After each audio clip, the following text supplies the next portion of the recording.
This is Chris Medeiros. Like, subscribe to TNW Wrestling on YouTube, subscribe to Chris Medeiros, and subscribe to this channel, World of Chris, and follow me on Twitter, Instagram. It'll all be down there in the description box. And I'm here to do my Attack on Titan, Season 4, Episode 23 review. So here we go, discussing about Attack on Titan, or Season 4, Part 2, Episode 7.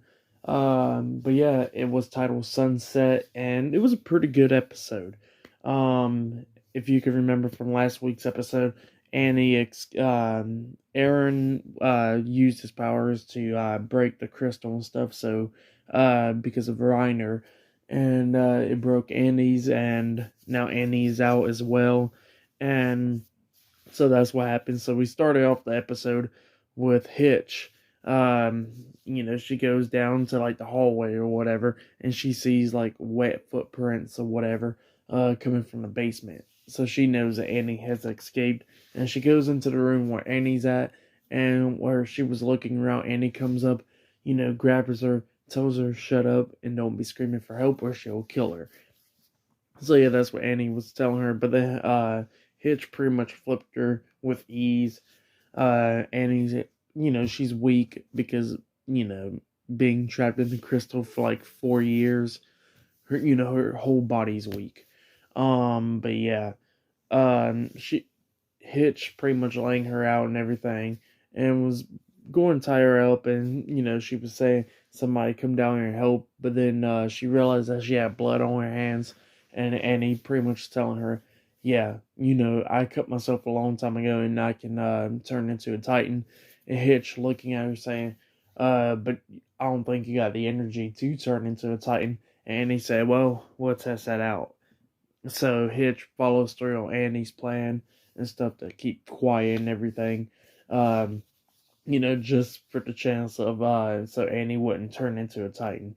So yeah.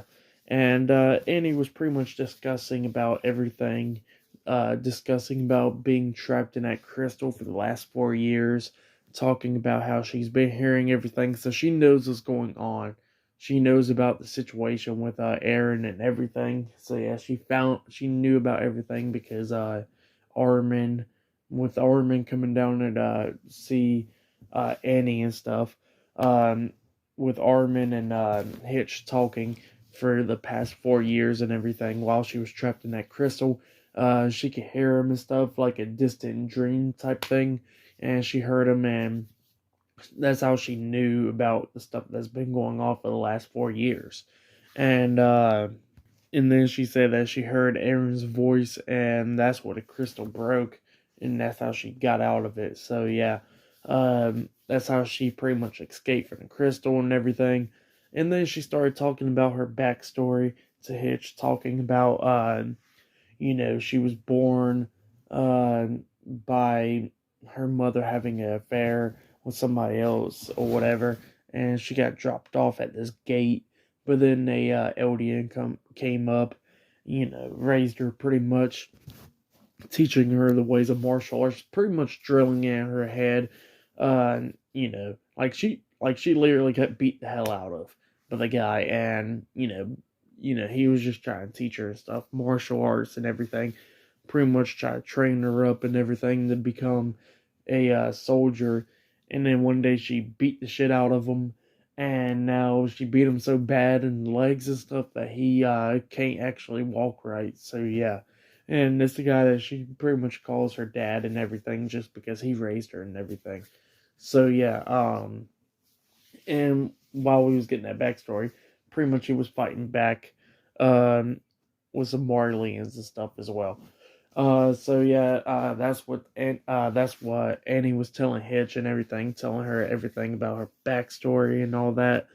And then we get to the next scene with Mikasa pretty much talking to Armin, talking about like what we're going to do about Eren and everything. She's more worried about with Eren, and Armin pretty much was like, "Shut up, I don't know." Like, he was getting seriously frustrated, talking about like, we don't know if Annie done escaped. We don't know if the last thing is about Eren. Everybody else about these Titans and everything. He was getting so frustrated and stuff. And then he looks and he goes like, you know what, I'm sorry, but now that I think about it, I should have never been brought back to life. Erwin should have, because if Erwin was here, he would talk about, he'll always have a plan and everything. That's what Iron was pretty much saying. So he was saying that he should have been brought back to life instead of him. Going back from that. And then yeah, he apologized. He walked out, and Mikasa was like, "Huh, where's my scarf at?" So yeah, she couldn't find her scarf. So yeah, that's what happened there. But then, pretty much we have Flotch and John. Now John is watching Flotch and everything. Pretty much Flotch is like kind of like brainwashing him type of thing. Which I'll be discussing about now. Flotch, pretty much he had this one guy. He shot him in the leg and everything. Didn't kill him yet, but got him injured and all that. Like shot him in the hand or whatever. And he goes like, see, he don't listen or anything. Is he was a part of the Jaegerists, I guess. Like he was like disobeying and stuff now. Out of the group and stuff. Since Aaron started the whole rumbling. And Flotch was like, he was talking everything, and then he straight up killed the guy with the gun, shooting him down, and told everybody to get out. And you see everybody getting out, and then, he looks at John, and he goes like, John, it will be okay. You could be your old self.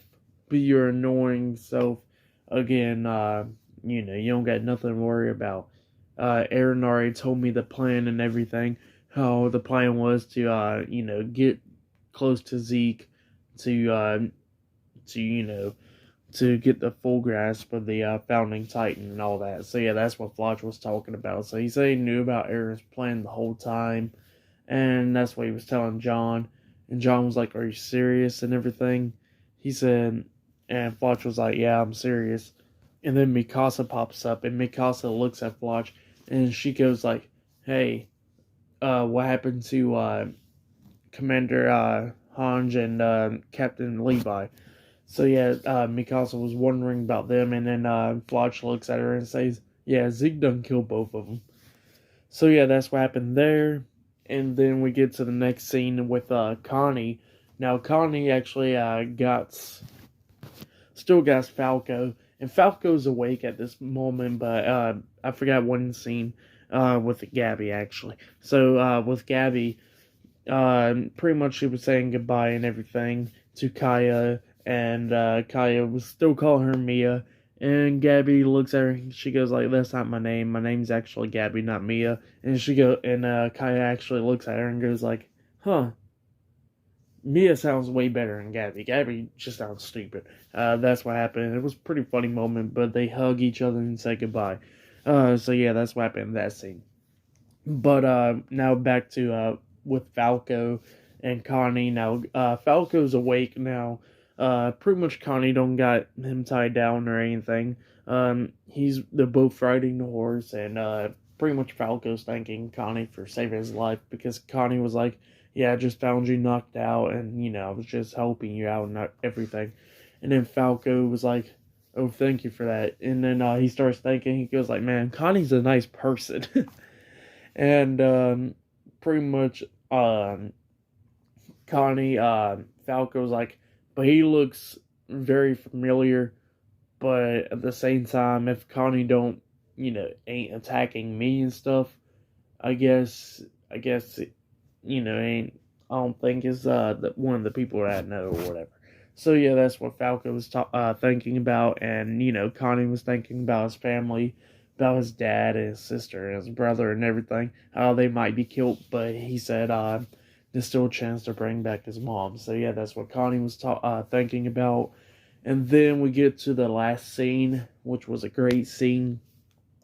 So we see Peak and forgot the commander's name. But yeah, they came up, and pretty much Hanj was like, "Hey, don't eat us." So yeah, Hanj is still alive. And then she said, "But don't worry, he ain't going to hurt you either." he just won't die. And then we see Captain Levi. He's still alive, but he's like badly injured and everything. But yeah, Captain Levi is still alive. So yeah, this episode was pretty good. If you haven't yet, go check out this episode. But yeah, that's everything that I get to say about this episode. Really good episode. The art and animation was pretty good. Everything about this episode was good. So yeah, we still got Connie carrying Falco to pretty much go feed Falco to his mom to bring his mom back. Annie has escaped and everything. And she is with Hitch right now. And we see Levi still alive, and same for Hanji. We had Gabby and Kaya saying their goodbyes and everything. And yeah, just this episode was pretty good. If you have yet, go check out. Like I said, it was a really good episode. But yeah, subscribe to TNW Wrestling on YouTube. Subscribe to my other channel, Chris Videos, and subscribe to this channel, Word of Chris. And follow me on Twitter, Instagram, and it'll all be down there in the description box. And I'll see you guys later for next week's Attack on Titan episode review. See you guys later. Until then.